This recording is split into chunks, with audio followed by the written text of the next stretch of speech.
Don't believe corporate America's labor shortage bullshit. This is an unofficial general strike.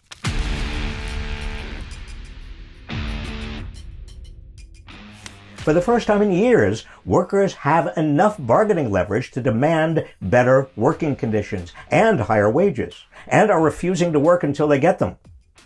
Here's where that leverage comes from.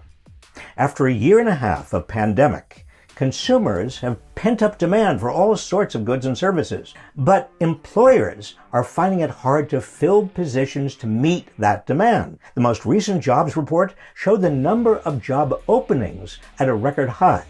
The share of people working or looking for work has dropped to a near record low 61.6%. In August, 4.3 million Americans quit their jobs, the highest quit rate since 2000. Now, Republicans have been claiming for months that people aren't getting back to work because of federal unemployment benefits. And the government is using your taxpayer dollars, as I said, to incentivize laziness. Rubbish! The number of people working or looking for work dropped in September after the extra benefits ran out on Labor Day. The reluctance of people to work doesn't have anything to do with unemployment benefits. It has everything to do with workers being fed up. Some have retired early. Others have found ways to make ends meet other than a job they hate. Many just don't want to return to back-breaking or mind-numbing low-wage jobs. In the wake of so much hardship, illness, and death, people's priorities have shifted.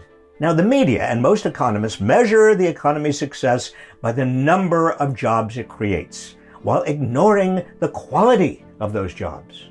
Just look at the media coverage of the September jobs report.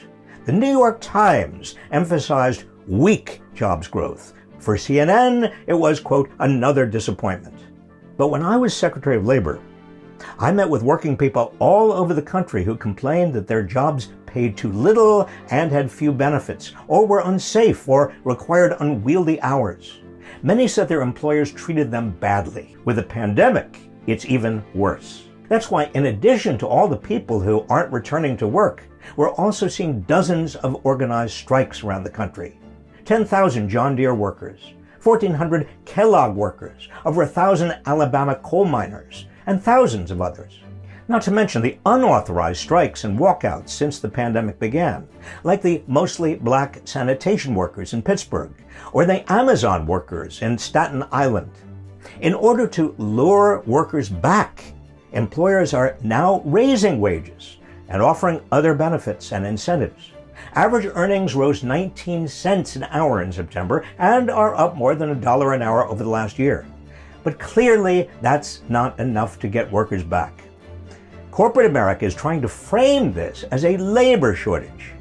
But what's really happening is more accurately described as a living wage shortage, a hazard pay shortage, a child care shortage, a paid sick leave shortage, and a health care shortage. Unless these shortages are rectified, this unofficial general strike will continue.